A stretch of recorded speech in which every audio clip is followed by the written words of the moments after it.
We have with us Siby. So Siby is working at 3M for the last more than 6.5 years, and he's an IP license there.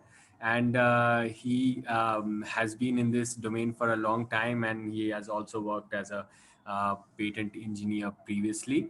So Siby, I won't steal the show from you. So maybe why don't you go and introduce yourself? Yeah. So can you hear me well, Arnab? Yeah, Sibi. Sure, we can hear. Okay, cool. So hello everybody. And I know that this is towards the end of the day, and a lot of you may be tired. And hopefully, I will be able to make this session slightly interesting, and hopefully, I won't be putting all of you to sleep. So, yeah, having said that, I will share my screen. Let me know when you can see it.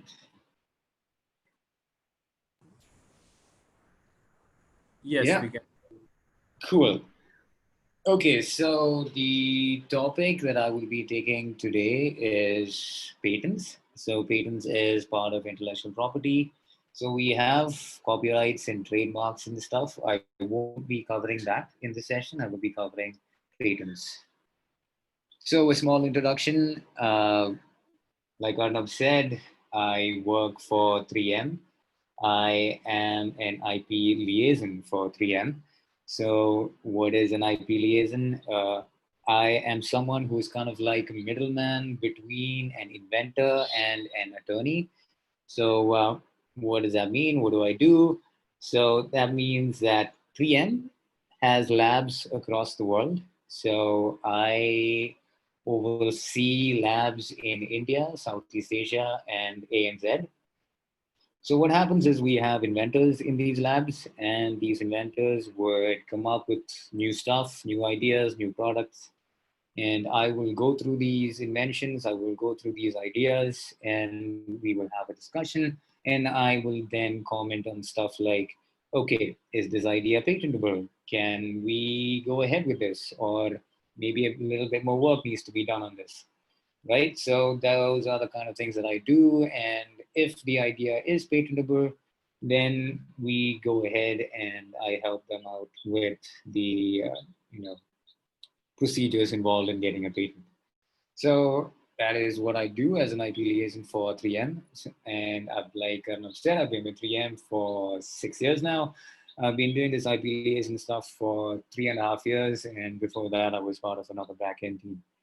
And previously, I was working as a patent engineer, which is kind of like another fancy word for describing what it is that I do. Okay, so what I did my electronics for my bachelor's and my master's. Unfortunately, and I'm ashamed to admit it, that I forgot a lot about electronics because I really haven't been working in this domain for a while.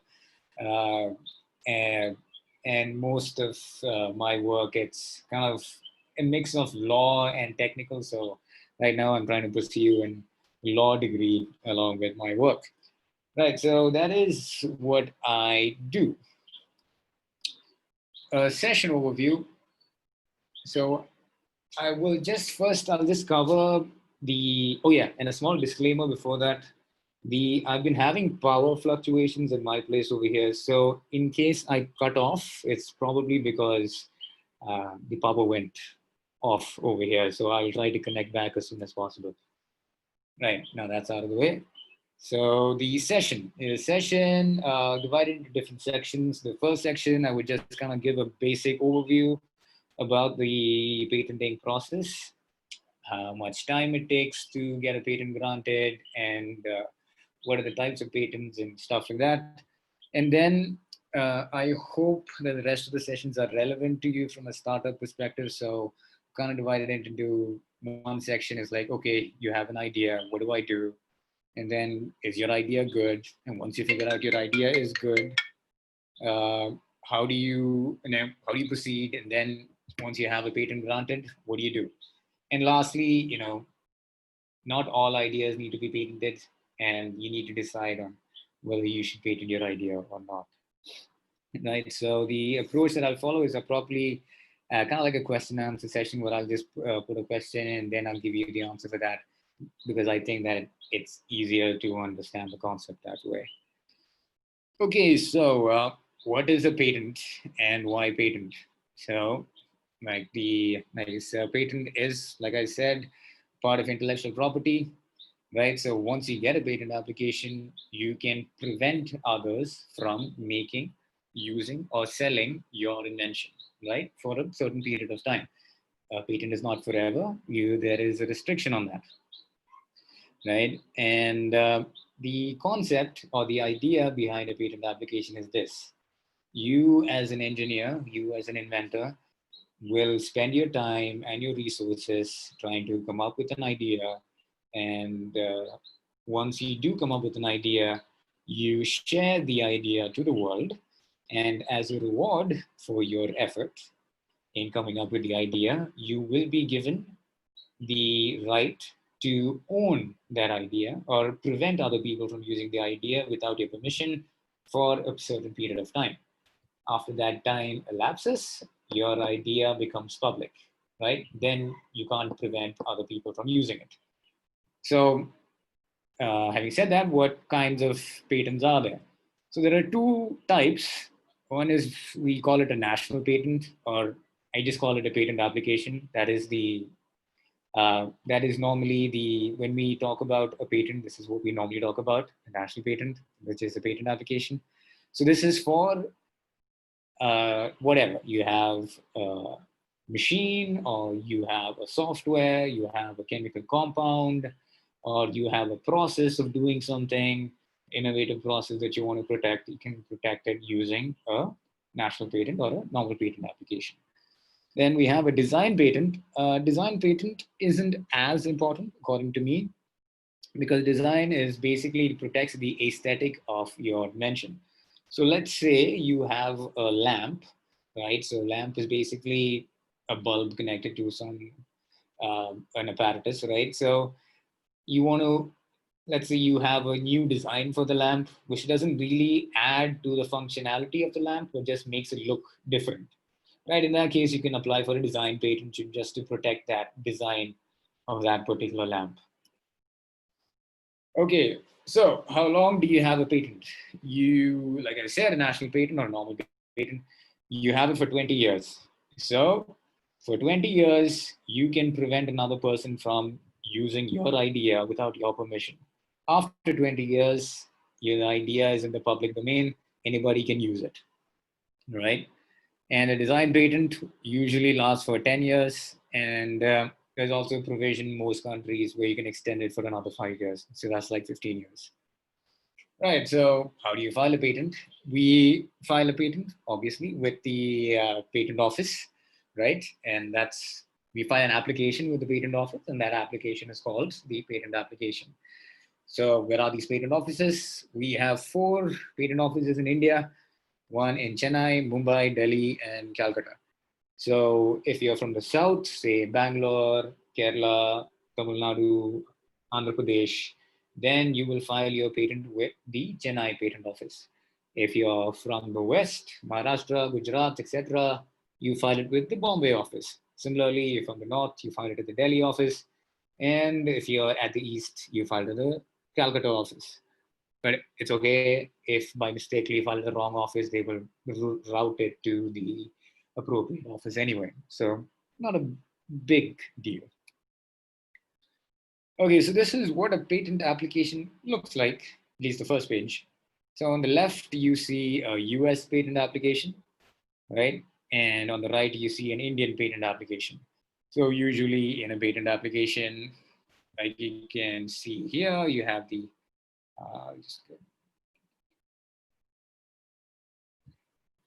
okay, yeah. So this is you can get a lot of information from just looking at a patent application. As you can see, this is the person who applied. This is the company. As you can see, Mazda Motors is over here. This is the company that's applied for it. These are the inventors working for that company so these inventors have assigned this patent to Mazda, right? And a lot of these are all classification information. These are all not out of scope for today's discussion, but we can go through that maybe some other time. And then you'll have a small abstract stating what is the application about, and then you will have associated figures explaining the invention. Now, like I said, initially, the idea of a patent is that you give it to the public in exchange for rights, right? So your patent application needs to have sufficient disclosure. That means another third person, after reading your patent application, must have sufficient information to replicate your invention. You don't have to worry about it as much, because if you have a patent agent or somebody who can do this for you, they will let you in on those details. Application timeline. So how long does it take to get your patent? Right now, you file a patent application. So does that mean I have a patent for my invention? Does that mean you're protected? No. So you file an application, right? The application will have to be reviewed by the patent office, and the patent office will later decide whether they will grant you a patent or not. Right? There are certain criteria they look into. I will walk through some of the criteria later in the session, but based on those criteria, they will decide whether they should grant one. Okay, so when is the application reviewed, and when will your patent be granted? So usually, if you file your patent here, let's assume that's the 1st of Jan 2020, according to in most countries and according to most patent laws, your application is published after 18 months. So that's 1.5 years. Now, the thing is, in this 1.5 years, usually the patent office will not review your application, right? It is only after your application is published, which is after 18 months, 1.5 years, 1.5 years, that they would start reviewing your application, right? And this review process may take time. Unfortunately, the Indian Patent Office has been a little slow in reviewing applications. They take sometimes 2 years, sometimes even 5. But I think the Indian Patent Office is trying to hire more staff and trying to speed things up a bit in this, right? So they will start reviewing your application after this. And during this process, there may be a little back and forth with an examiner. An examiner is a person in the patent office who will be reviewing your application.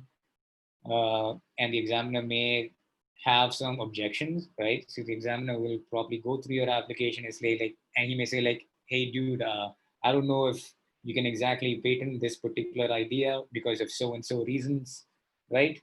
And then we have a back and forth with the examiner saying that no, I think we can because of so and so reasons, right? So after that is over, your application is granted. Now, the timeline of the patent is 20 years. So what you need to keep in mind, it's 20 years from the date you file your application. So you file it on the 1st of Jan. Now, the small downside of this is, say the patent office takes 5 years plus 1.5 years, that's 7.5 years. They say it takes 8 years for your application to get granted. So now you only have 12 years left, right? So that's one downside of it. But I think the patent office is trying to rectify that right now. So you will be able to enforce your patent for 12 years after that. But on the bright side, while your patent is being prosecuted, I think you may have seen sometimes for certain products, they say that patent pending, which means that an application has been made and they're waiting to get the application granted. And one thing to keep in mind is you can't enforce your patent unless it's granted. So it means you can't sue somebody, you can't prevent somebody from using your application, your invention, until your patent is granted.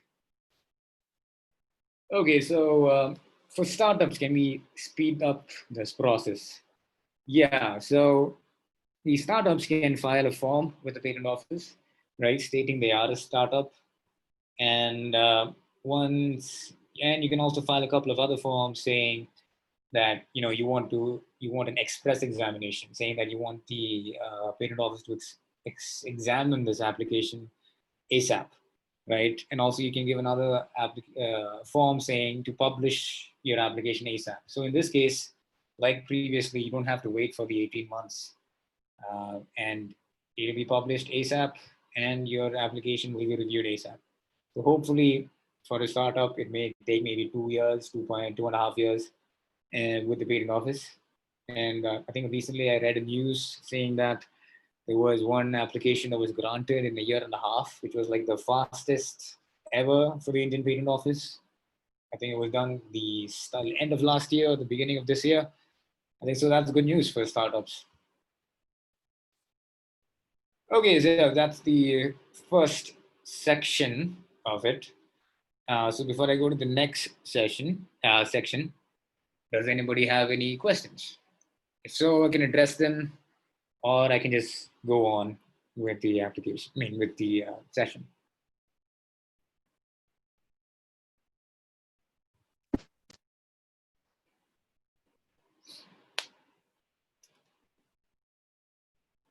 Okay, cool. So the next step. Okay, so that was just the patent overview. Now it's okay. You're a startup. I have an idea. What do I do? How do I proceed? Well, the first step, which you need to do is you need to do something on as a prior art search. What is a prior art search? So it's a search that you do to identify existing technology. So that is called prior art in the field of your invention, right? So let us say that you are inventing a pen, and a pen hasn't been invented before, right? So your invention is a writing apparatus, right? And your field of your invention would be in the field of writing apparatus. So you can do a search to see what other technology or instruments are there in the market using which you can write. So a pencil can be an example, right? Chalk can be an example. This is a very simplistic example, but just to get the idea across. So that is a prior art. A pencil is a prior art. A chalk is a prior art, right? So you can look into for product. So pencil is a product. A chalk is a product, right? So you can see if there are any patents on this particular in this field of writing apparatus to see if any scientific literature. So that might be an IEEE journal or something from Science Direct or any other, um, technical journal or any other literature to see, okay, what is the background of this particular idea? So our idea over here is the pen, right? So what is the background? Now, where do I search? I think there are a lot of search engines out there that are very powerful, but unfortunately, a lot of them are paid search engines. So usually, yeah, I think there are search engines like Orbit, um, Derwent Innovation, but they're all paid engines. But for free, we have the easiest, that is Google Patents, the easiest of them all, right? You can just go to Google Patents and you can do an initial search. And then you have these databases, this official patent databases for each patent office. Like, for example, the Indian Patent Office, WIPO is the World Intellectual Property Organization, eSpaceNet is the European Patent Office, etc. So I'll show you how quickly, how to do a patent search in Google. So next, how do I search? Yeah, obviously, like we do keywords, right? When we search for something in Google. So we use for keywords relevant to your invention. So in our particular case, writing apparatus might be a keyword, right? Ink could be a keyword, right? So depending on what kind of pen it is, if you are making a ballpoint pen, right? So ballpoint pens usually have this ball mechanism inside the pen, right? Which is wetted by the ink, and that is how you write, how ink comes out and how you write on a piece of paper. So these are like keywords relevant to your invention, right? And then you need to formulate some kind of a strategy. So to make sure you're using the relevant keywords. Now this is important because based on, because this kind of determines what hits you get if your hits are relevant. Like for example, recently I was doing a search on a concept where a surface can absorb dust or smoke from the atmosphere. So I was using the word absorb or absorbent, I can see here, for my searches, but I wasn't getting any great hits. However, the word that gave the hits was adsorbent, which was more relevant to the technical field that I was looking at. So that gave me a lot more hits. So getting the right keywords is pretty important. And tip is, when you start off, be very broad, and then you can narrow things down. Right. So how do I get relevant keywords? Like I said, so based on your understanding of the invention. For a pen invention, we're like, it's a writing device. It uses ink, and if it's a ballpoint, we use this spherical apparatus inside the pen, which is kind of wetted with ink. I'm just making this up. And so if that is kind of relevant to your invention, so you understand what the relevant keywords are. So I'll just quickly show you how a patent search is. You can do a patent search in Google Patents. So this is Google Patents, right? So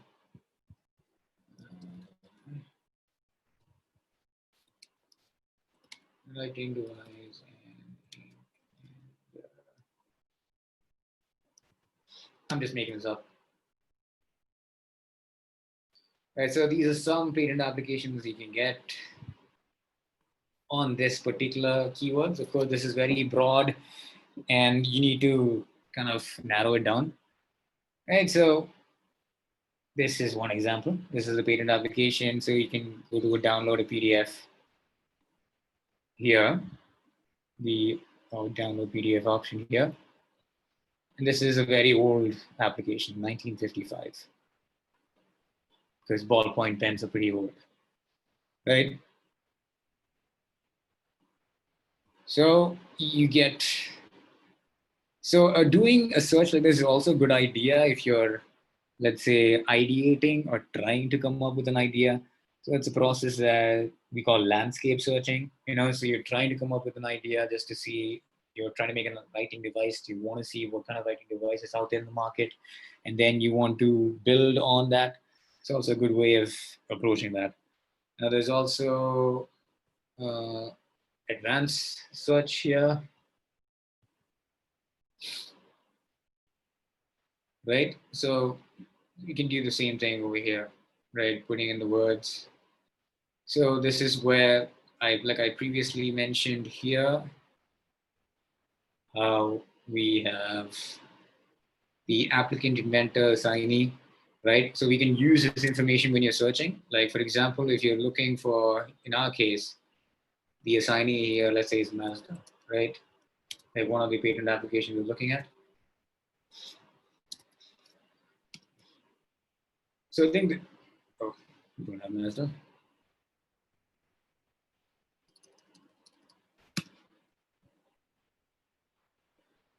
So in case this is a good way of looking at a company's patents. So let's say you're in the car industry and Mazda is a big player in the car industry. You want to see what is Mazda working on, what kind of patents do they have.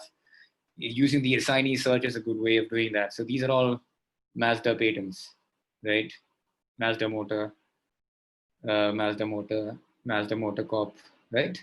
So this is also a useful way of doing a search. Now, classifications is a different, it's kind of more advanced, so I'm not going to go into classifications right now. But as of now, you can use your search keywords here, right?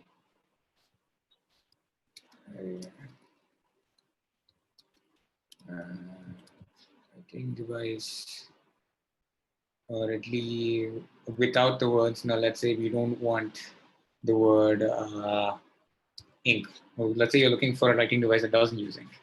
I don't know if that exists, but let's see. Oh, wait, sorry. We should have Mazda here.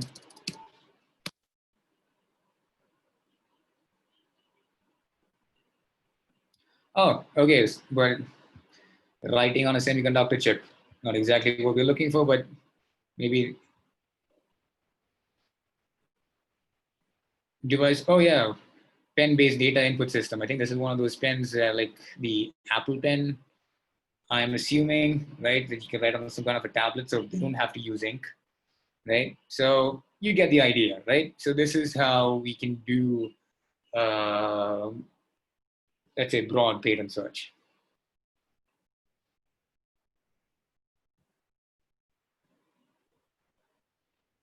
Oh yeah, so patent office. So you have iPass.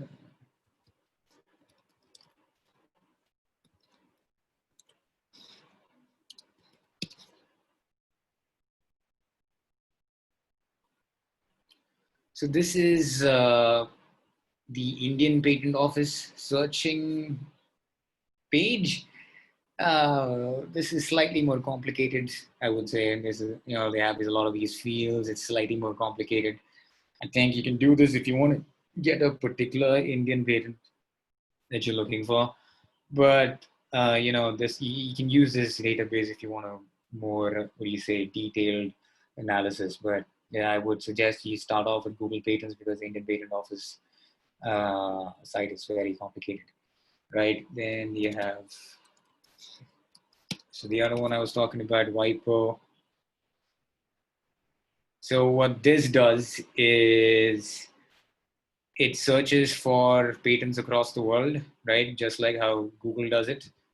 Google is still the better search engine, right, compared to this, but this is just one of those patent places that you can go to search. Right? Similarly, eSpaceNet is one of those stuff. Okay, now that's with regards to searching and getting keywords. So this is how using keywords, you search for the concepts around your particular invention. Right? Now, one thing that's really important is you need to understand you really need to understand your invention meaning. You really need to break it down. Like, for example, when we say a pen, we can say, like, when we talk to somebody, they're like, what does a pen do? No, you write using it, right? But you need to get a bit more technical, saying that, okay, a pen is a writing device. It has a nib. It uses this ballpoint, whatever. It uses ink, uses so and so, so and so. So it's kind of like you're breaking down your invention and getting words. So you need to really understand your invention, which you obviously will, because you guys are working on it. But once you understand the different parts, it will be easier for you to search for it. And now something that's very important,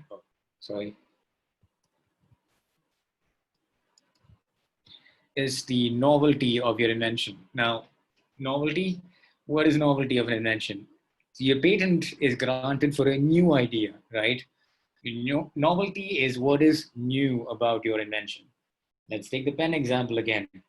So there were previous writing devices like a pencil and a chalk, and your pen, it does the same thing, it writes, but it's new, right? Why is it new? Because it uses something called ink. A pencil doesn't use ink, right? It's a graphite lead, doesn't use ink, right? So that way your invention is new. So there has to be something new. If there isn't anything new, then the patent office won't grant an application, a patent for you, right? Now, patentability of an invention, like I said, the patent office goes through certain criteria. As you can see, what kind of inventions are patentable. So they see if your invention is useful. That means, can you actually use your invention someplace, right? Is it capable of industrial application? Is it novel? Is it new, right? Is your invention new? And something called non-obviousness, or it's called inventive step. This is slightly tricky, but I'll try to kind of give you an overview of what that is. Non-obviousness means that your improvement should not be something that's very obvious. Let's take the pen example again. Let's say that you're using blue ink, right? Say there have only been blue ink pens in the market, and you come up with a pen that has red ink. And you say that my pen has red ink, and you're trying to claim a pen that has red ink. And you say that, when you write, you get red. But let's say red ink has already been there, but it's just that people didn't just use it inside a pen. So your new idea is kind of obvious, right? We have red ink in the market. Maybe people don't use it in the pen, but you put that into the pen refill, you get a red pen with red ink. So that's kind of obvious. So that's not very inventive. So that's what kind of like the basic gist of what obviousness, non-obviousness means. Right? And there are also a bunch of criterias like what kind of inventions are not patentable. Um, I just go through it. Like, for example, if it's a frivolous invention, like, for example, we have these perpetual motion machines. If you guys have heard of it, that thing just keeps on going on forever. These things can't be patented, right? Uh, so if your invention is harmful to the public, let's say you come up with anthrax gas or something, you want to patent that. Anthrax is harmful to people, so it's harmful to the public, so you probably won't be able to get a patent on that. A mere discovery of anything. So let's say you're an explorer, right? You go to some place where you went and you found this new rock that looks incredible. And you say, I found this rock and I want to patent this. You can't, because that rock was kind of already there. You discovered the rock. So you can't patent a discovery. Right? You say you found a new galaxy. You want to patent the galaxy. It doesn't work that way. You can't patent a galaxy. Galaxy is just there. Right? So you can't just, mere discovery isn't good enough. So the next one is mere discovery of a new form of a substance. So this is applicable to chemistry-based applications. So you know that there are different forms of a certain chemical, right? For example, carbon itself has different forms: graphite, charcoal, diamond. They're all different forms of carbon, right? So the different form. So usually, if you have a chemical, it has a different form. And let's say you've made this new chemical in a lab. This new chemical needs to have certain efficacy. Efficacy means an improvement in a property of that chemical. If it doesn't, if it's just another form, you can't usually patent that. Now there's a lot of case laws behind it. When applications chemistry is more complicated, this becomes more complicated, but this is just a basic overview. Right. Next one, if you're making another substance, you're making a substance, and the property is just like 1 + 2 + 3, and you get a chemical having 1 + 2 + 3. I will give you an example of this particular thing later, right? So that is obvious, you can't do that. And a mere combination of mechanical elements, right, which work independently with each other. I'll give you an example of that again. And these two are examples of, this is just obvious, we can't do it. And then method of treatment, right? Let's say that's a medical treatment and you have a way to treat cancer, and you say, I want to patent this. And if any hospital wants to use this method of treating cancer, they will have to take my permission. That doesn't happen because, it's for the common good, and you can't just patent something and you can't monopolize something like that. Also, same for method of agriculture, literature and artwork. Usually that's copyright, that doesn't fall under patents. A mental process, so that's like, let's say you have a mental technique, you have a memory technique, or you have a technique to compute large numbers in your head, and you have a process to do that. Those are stuff you cannot patent. Those are just mental things. It's nothing tangible, nothing physical. There's a process that's happening in your head. And you can't prevent other people from thinking something in their heads, right? So you can't patent that. And a presentation of information is just, you have some code that's just presenting some information, some algorithm, some Excel sheet data. That's something you can't patent. Right, so this is an obviousness example for a mechanical invention. Now I got this this invention from the internet. I'm assuming that based on my experience that this is something you probably will not get a patent on. Why? Because it's a toaster and a radio. If the toaster functions independently with the radio, that means you can toast bread, right? And the toasting function happens. At the same time, you listen to the radio. So it's like the radio and the toaster are working independent of each other, right? So it's not like as you toast, the radio plays, and as the bread is done, the radio stops. If it's something like that, maybe, because we have two components interacting with each other. So maybe we can patent it. But if it's just independent of each other, It's an obvious invention, because like we said here, this it is a mere combination of components where each component works independently of one another. Here's a chemical example. Let's say we have chemical 1. The property of that is which hardens anything. If you mix this chemical with something, it hardens it. Chemical 2, you mix this chemical, it gives you a red color. The final product gets a red color. And mix this chemical, the final product is soft, right? You get a final element which is hard, which means I would say durable, right? It's red in color, and the surface has a very soft texture, right? And you say this is a new element and you want to patent this. This kind of falls under obviousness, because this chemical is merely, like we said here, an admixture causing a mere aggregation of properties. Chemical 1 had a property, chemical 2 had a property, chemical 3 had a property. Now this has chemical properties of 1, 2, and 3. It's a mere mixing, mere aggregation of properties. So this is obvious. So what may be non-obvious is we have the same 3 chemicals. The new element that comes out is, however, flexible and stretchable. You don't expect the new element to be flexible and stretchable, because one of the chemicals involved hardens our material, right? So this is an unexpected outcome, or we can call it synergy. An unexpected. So this is something we can patent, right? So this is non-obvious. So let's say I'm working in a chemistry lab. I would never know that chemical 1, 2, 3 will give me this. I will never know that, because based on the properties of chemical 1, 2, 3, it isn't obvious that I'll get something like this. So it's not obvious. So I hope you kind of you guys have an understanding of what is obvious and what is not obvious. These are some of the things that the patent office looks into. Also, some things you guys can keep in mind as you're making your invention, right? Okay, fine. Now you have novelty. Your invention's good. There's no. Now what? Now we need to see if we have any prior art. So this is part of this, kind of like a continuation of your prior art search. Does anybody else have this novelty?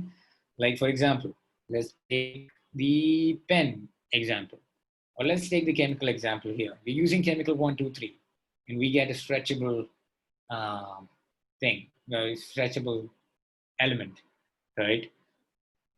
And let's say in chemistry, it so happens that you can use certain percentages. Like if, let's say this is 20%, this is 20%, and this is 60%, you get this.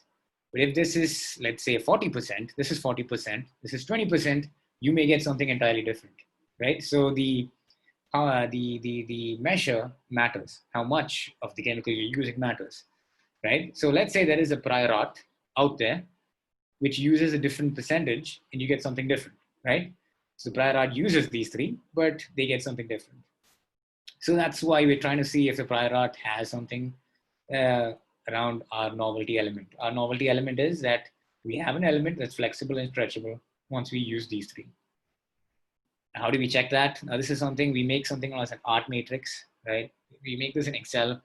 So, and we compare. So let's say you go to Google search, like I showed you, you get a bunch of references which you think are close to your invention, right?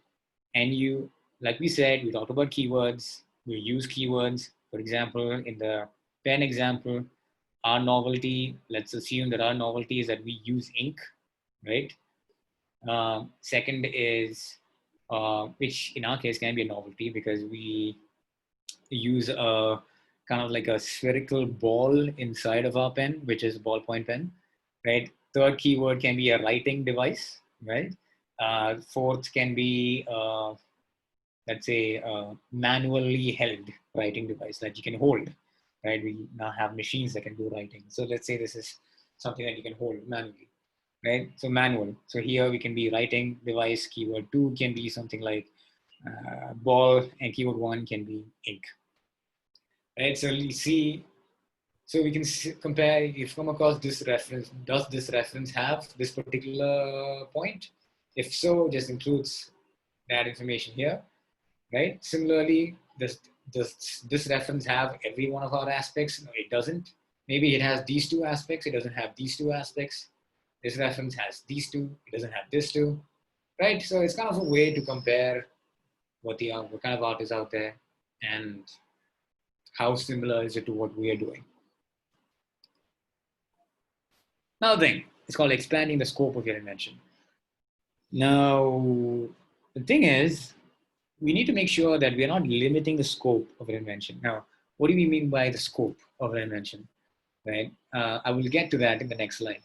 Right, so over here on the idea of limiting the scope, we want to be able to protect the invention for future advances in the field, right? Now, let's say, yeah, okay, fine. In the ballpoint pen example, let's say the previous ballpoint pen was just ball sphere, right? And you had a chamber which was just filled with ink. It didn't have a refill, right? It was just a chamber that's full of ink, right? And let's assume there are two chambers. There's one chamber that has ink. There's another chamber that you press a button and this ink from chamber 1 goes to chamber 2, and then that goes to the ball and you write it, and you write using the pen. So when you're trying to claim this, we want to make sure that there will be future advancements. Future advancement would be, you don't need two chambers, you just use one refill instead of using a chamber, right? Or maybe in the ball technology, maybe there's some difference there, right? So we want to make sure that we may not know what those advancements are, but we want to make sure that we cover those in our patent application. How do we do this? We do it in something called the patent claim, which is the most important part of a patent application. I won't be going through a patent claim right now because that's something that you usually draft with a patent agent or a patent attorney. But a good patent claim will be very broad and it protects the invention well. A bad patent claim is very narrow and it doesn't protect your invention that well. Let's take an example here. Let's say that you've invented the ceiling fan, right? Nobody has ever invented this device to your knowledge. Nobody has ever come up with a ceiling fan. So what does the fan do? Well, it cools. Now, kind of like these are questions you need to ask yourself. Like, well, okay, fine, I have this fan. What does the fan do? Well, it cools, right? It cools, it dries people, or it cools the material. A person, if you want to dry paint, you can put it underneath the fan, right? You can do that. How does it do it? Well, it causes a movement of air, or it causes a circulation of air. Okay, now how do we do? What else? How does air circulation happen? Air circulation happens because we have these fins. These fins turn, right? Because of the rotation of these fins, which is connected to a motor that is inside of this fan, right? Which rotates these fins at a speed which we can adjust, right? It causes a circulation of air around it, therefore thereby cooling the person or object or whatever that is underneath the fan. Right? So this is where we say you really need to break down your invention, we need to understand it. Right? So we need to really break down by describing how is it doing this? How is it doing this? Keep asking questions. Okay, how is my invention doing this? Because we're doing it because we have a fan. How else? We're doing it because we have a motor. Okay, right? How else? Because the motor and the motor is spinning these fins. This is a very simplistic example. Right? When you have inventions, more complicated inventions, it's not as obvious. But this is just to give you an idea. An example of prior art, right? You do a search and you see that you find these fans, right? These Chinese fans. So people used to use it manually, and and you use it manually for a long time. Your hands hurt. So what is your invention? So this is where we look at novelty. So what is new about your invention? Well, my invention, the fan, you don't have to use it manually because we have a motor. This motor spins the fan for us. So we don't have to do it. So what is novel here? The novelty is the fact that we have a motor doing some work for us instead of us circulating the air around us using a manual fan. So that is what is novel about your invention here. Okay, now scope of an invention. I just want to throw it out there. If you guys are comfortable pitching in, then how can we broaden the scope of this particular invention? This is a ceiling fan. Now we want to broaden the scope of this invention. Does anybody have any ideas as to how we do that?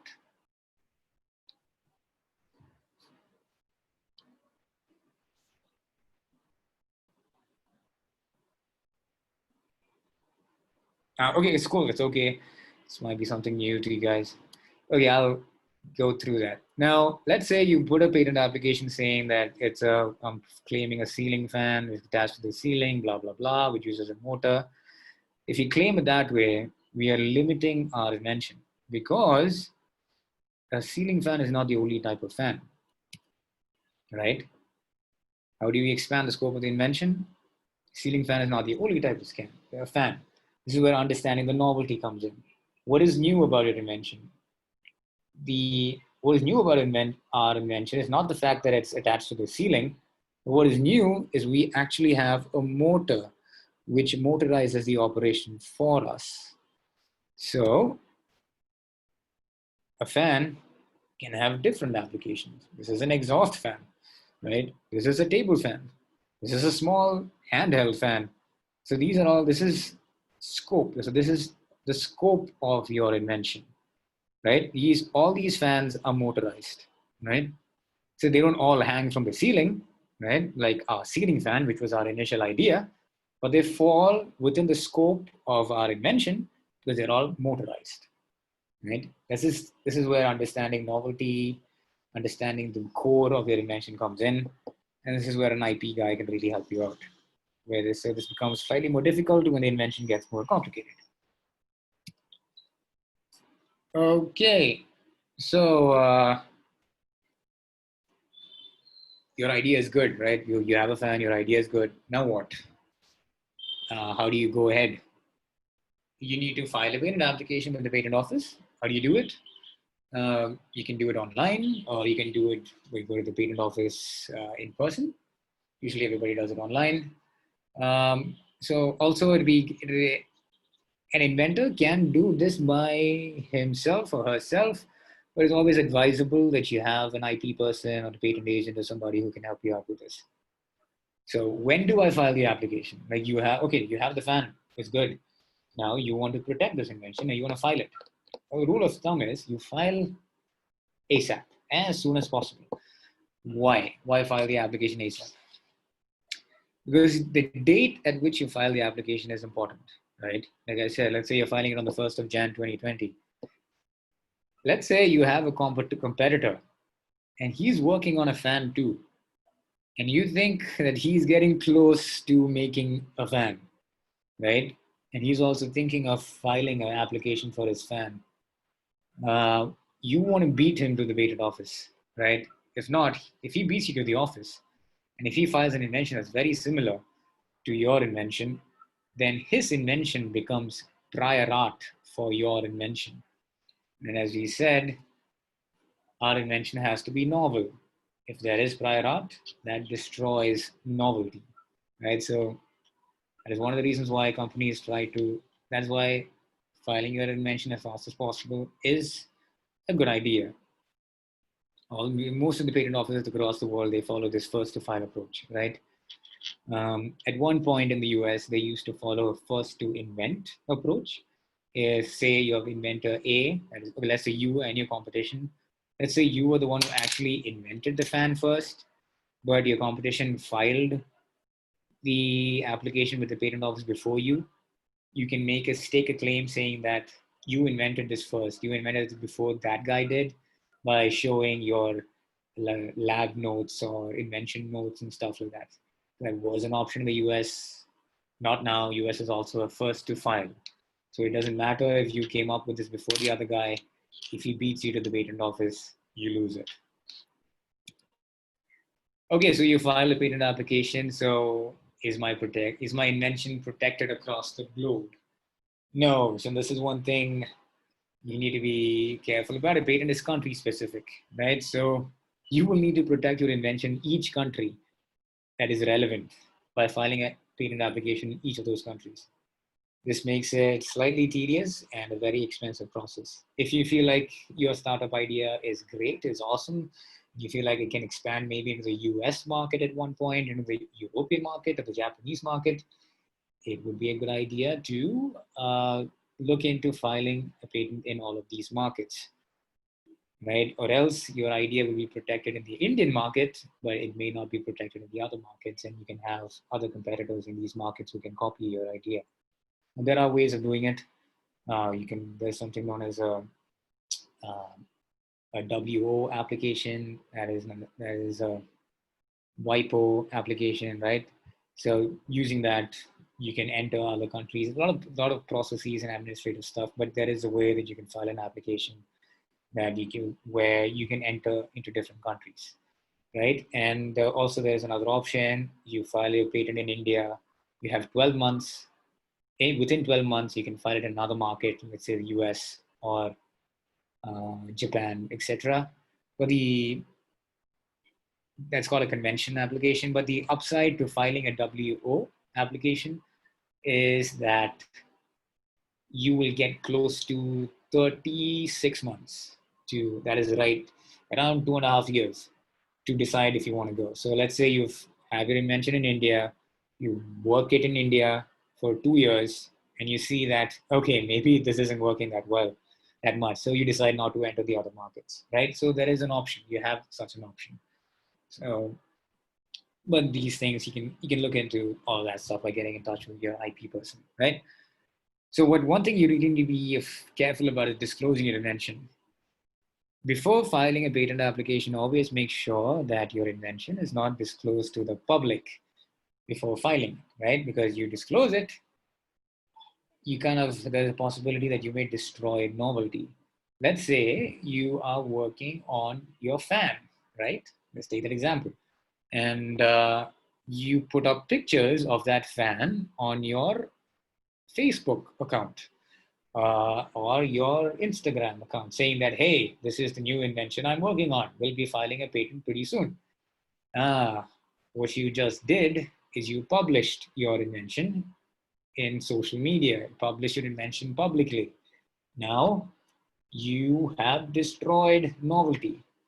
So that may come back to haunt you or bite you later in the patent prosecution process, or later, you have competition can oppose your application saying that, hey, you made this public, man, you can't patent this anymore. So that is something that we should avoid doing as much as possible. So don't display your invention to the public till you file an application. After you file it, you're safe, you can start publicizing your invention. Okay, now, some cases you may have to disclose this to someone, right? Let's say you're working on your fan and you're working with a bunch of vendors. Or let's say you're working with an external inventor, right? So you may have to disclose this to somebody. In that case, always make sure you have a CDA, as a confidentiality disclosure agreement, or it's called an NDA, non-disclosure agreement with the person you disclose your invention to, or a company or vendor, whoever, right? So that is protected. And worst case scenario, let's say you don't put the photo of your invention on Facebook, but somebody else does, right? Which kind of destroys the novelty. But worst case scenario, damage control, you file an application ASAP with the patent office, right? And you can say that the photo was put up by another person without your permission, blah, blah, blah. And then you can make a case, but it's always advisable that you don't publicize it before you file an application. Now, what if you have to do trials? Let's say you have a fan. Let's say you have a road hump, whatever. Let's say this is one of those mechanical humps that you put on the road. Or one of those, let's call it a hump, right? So you want to see if this hump is durable, right? When cars go over the hump, is this going to take the weight? So you may have to do a little bit of field testing on this. So if it's absolutely necessary, then you may do a field public, you may do public trials, right? Try to make it as low key as possible. Try to do it in a controlled environment as much as possible, right? Like you have a lot of agencies that do tests, right? Even nowadays, if I take the road bumper example, you have these big apparatus in some of these testing agencies which can simulate a wheel going over a bump. So you have all these testing agencies. I might as well just use one of these testing agencies. And then you have options where you say that, these are your predictions for so and so, and how your invention work. And then it's called predictive examples. Some things you can include into it, right? These are all out of scope for today's discussion. But yeah, so these are some things you can do if you have to disclose it or if your invention has been disclosed. Okay, so you have a granted patent. Now what? Well, congratulations. It's pretty difficult getting one. Now you can, like I said, prevent other people from selling, manufacturing, importing, or using your patent without your permission. Right? You can prevent other people from so you prevent other people from doing anything that we mentioned. So that means you prevent competition from entering the market, right? Which in turn will affect your profitability as a company, because then you're the only person doing this because nobody else can do it because you have a patent on it. You can also license this to a third party. Let's take a fan example again. Let's say you've come up with the idea, but you don't have the manufacturing capability to manufacture hundreds and thousands of fans, right? So you can maybe license this idea to, say, a Bajaj or a Ketan, who kind of have the manufacturing capability of doing it, and you can maybe get a royalty for each fan, or you can get a licensing fee, right? So this is usually you enter into an agreement, you'll have to have a licensing agreement or a royalty agreement with them. So these are some ways you can use it. And it's also for startups, it's always also preferable to have a good patent portfolio. It kind of helps the startup in, just selling themselves. Now, should you patent? Something you have to keep in mind is patenting is expensive, right? If you have to take a patent agent, you have to pay him, right? Very comprehensive prior art search can be done by patent agencies. They charge for that. Drafting a patent, coming up with claims, good claims, it takes time. So the agent may charge you a lot of money for that. There are filing fees involved. After your patent is granted, there are maintenance fees, right? And patenting is kind of slightly complicated. You have a slightly bigger technology, let's say more complicated technology. Like I said, it will take time, more complicated. It may get more expensive to get that particular application. To completely protect your invention, you may have to put out maybe a number, like 3, 4, 5 patents to completely cover the scope of invention. So it becomes expensive, complicated, time-consuming. Unlike other IP areas like trademark and copyright, which you can get pretty easily, patenting kind of takes time. And okay, you have a granted patent, it doesn't necessarily mean that you're successful in the market, right? Market success depends on how well people take the idea. This is kind of like insurance. Yeah, patenting, you can look at it like insurance to prevent other people from using it. Also, this is something also slightly complicated with regards to patent is a patent is a negative right. That means you can prevent other people from practicing your invention. However, you may not have the right to practice your own invention. This is a concept called freedom to operate. It's called the right to practice. Now, I know this sounds contrary to what I've said up to right now, but this is something you don't have to worry about much right now. But once we break down the invention, so let's take the fan example, right? Let's take a chemical example. Let's say you're using chemical 1, 2, 3, 4, right? And you have this, unexpected element that comes out of 1, 2, 3, 4, right? And somebody's using 1, 2, 3, right? So to put your product into the market, you may have to take permission from the guy who's doing 1, 2, 3, right? So this is so to prevent other people from suing you, saying that, hey, dude, you're infringing my patent and stuff like that. So this is kind of out of scope for today's discussion, but You don't have to worry a lot about this. You can cover this, you can negate a lot of this while we're doing a prior art search. Right, so that's all I have for today. If you guys have any questions, you can let me know. And hopefully I didn't bore you guys that much.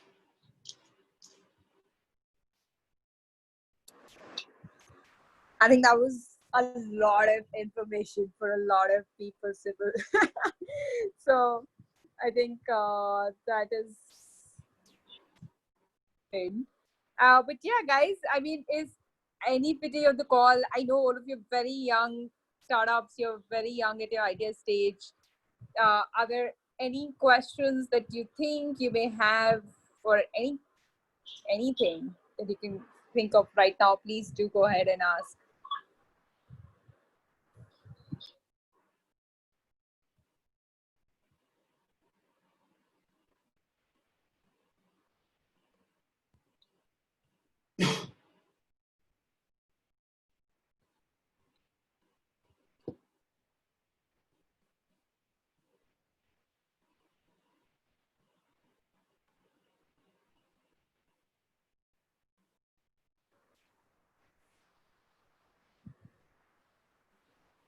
All right. So I don't think there are any questions at this point, Siby.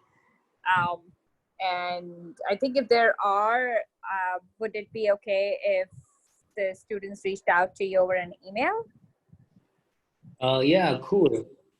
So yeah, my Yeah. email is siby.thomas07@gmail.com. So yeah, send me an email and I can help you guys out. Oh, that'd be amazing. I think there's so much information, they're processing it. So Yeah, cool. out with their questions that they have. But thank you so much for taking out the time for doing this, Siby. This was incredible. I think patents, IP, all of that is the first thing that anybody shoves on to be entrepreneur, right? And there's just so much information out there about it. So I think this probably helped a lot of teams think through what about their ideas, what are they up to. So thank you so much for taking out the time to do this with us. Yeah, cool. No problem. Yeah. So Lyle had been asking me to do this for a while. I've been pushing it off. So finally, I did it. Yeah, cool.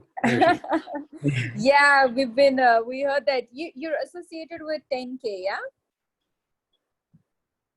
10K? No, I don't think so. Are you doing any work with NASCOM 10K, or No. this I work with 3M exclusively. So I work for 3M. So I just deal with any invention that comes out of them. Got it. Yes, I don't do any other stuff. Okay, you have a question in the chat room. Can Yeah. you check out your chat?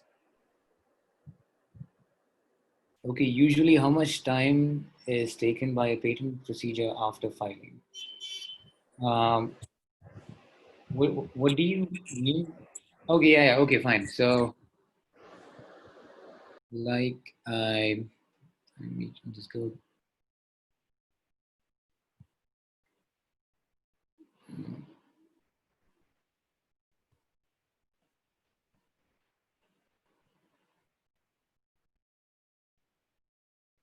Right, like I mentioned here, so this is usually the timeline.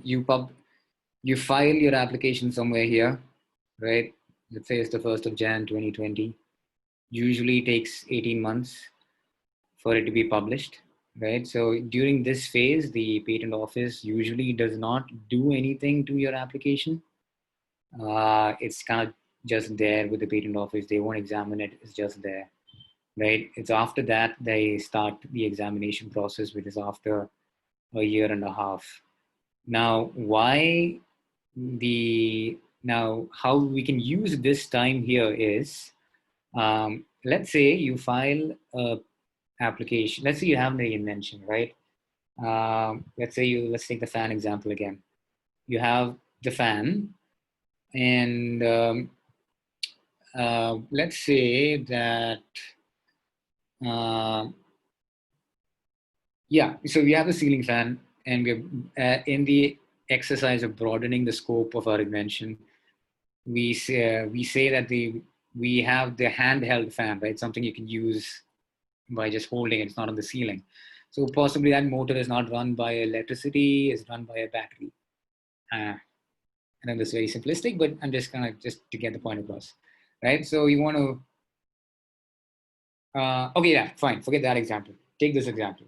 Okay, let's say that you have, let's say that your spouse snores a lot, right? You can't take it, right? So you have an invention where you can put something over your spouse's face and you can kind of cancel the songs, cancel the sound of the spouse snoring, right? And you file an application for that particular invention. And on 1st of Jan 2020, 3 months down the line, you figure out that you can add something to that application saying that you can add something, and instead of it can just canceling out the noise entirely, your snoring can be converted into musical notes and you can sleep with some kind of a lullaby, right? It's silly, but just go with the flow. So that is an addition to your invention. So what you can do is we have an option where we have two types of applications, something called as a provisional, non-provisional. If you file a provisional, you can file provisional 1 on the 1st of Jan, provisional 2 on 4 months later, right? And 18 months later, you can combine those two applications into one application. So now your application has the nulling out the sound of the snoring and making musical notes, and that is one invention here. So usually this time frame, you can do stuff like that. So that's one of the advantages. Or let's say that you need to do more work on your invention. You file an application here, 1st of Jan. Let's say 10 months down the line, you're like, oh man, I need more time. I need maybe 2 more years to get this out there. You can cancel or withdraw your application with the patent office. If you do that before this time expires, your patent office never publishes your application and your invention is never public. Nobody knows. It's just gone. Right? Those are some of the advantages of this time period here. Right? And like I said, if you're a startup, you can give a form called asking for an express examination and for reducing this time frame here. So they may and do it ASAP. So they'll probably do it within like 6-7 months, right? And examine it within 6-7 months instead of the 18 months here. Yeah, so this is usually this is the time they take for the patent office to decide. So how it happens is you have an application, there is somebody called as an examiner in the patent office. He will go through your application and he will review it. He will compare it to some of the criteria I talked about, novelty, non-obviousness and stuff. And he will see if it can be patented. So this process takes a while. Unfortunately, in India, it takes time, but on the bright side, nowadays, this is getting much faster. So to answer your question, after you file your patent application, 1st of Jan, it depends. You may get it in 4 years. So by 2024, maybe 2025, you may get it granted. So 4 to 5 years maybe. But luckily, if a startup, we try to push it out, we make it really fast. 2 years, hopefully 2.5 years, 2.5 years. 2 years, best case scenario. In the meantime, you can use maybe patent pending, which we can't sue anybody yet, but that would be like let's say, enough of a deterrent for anybody to, let's say, put your invention out there. Yeah, hope that answers the question. Awesome. Anybody else? Any questions that came up?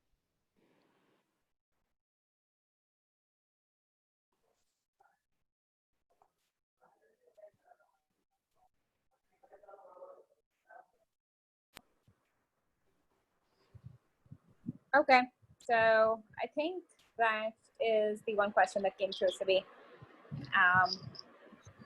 Okay, cool. Yeah. All right. Awesome. Thank you so much once again for doing this with us. And we'll stay in touch with you if we get any more queries from the teams. Yeah. Yeah, sure. No problem. Okay, Thank yeah. you. Thank you, guys.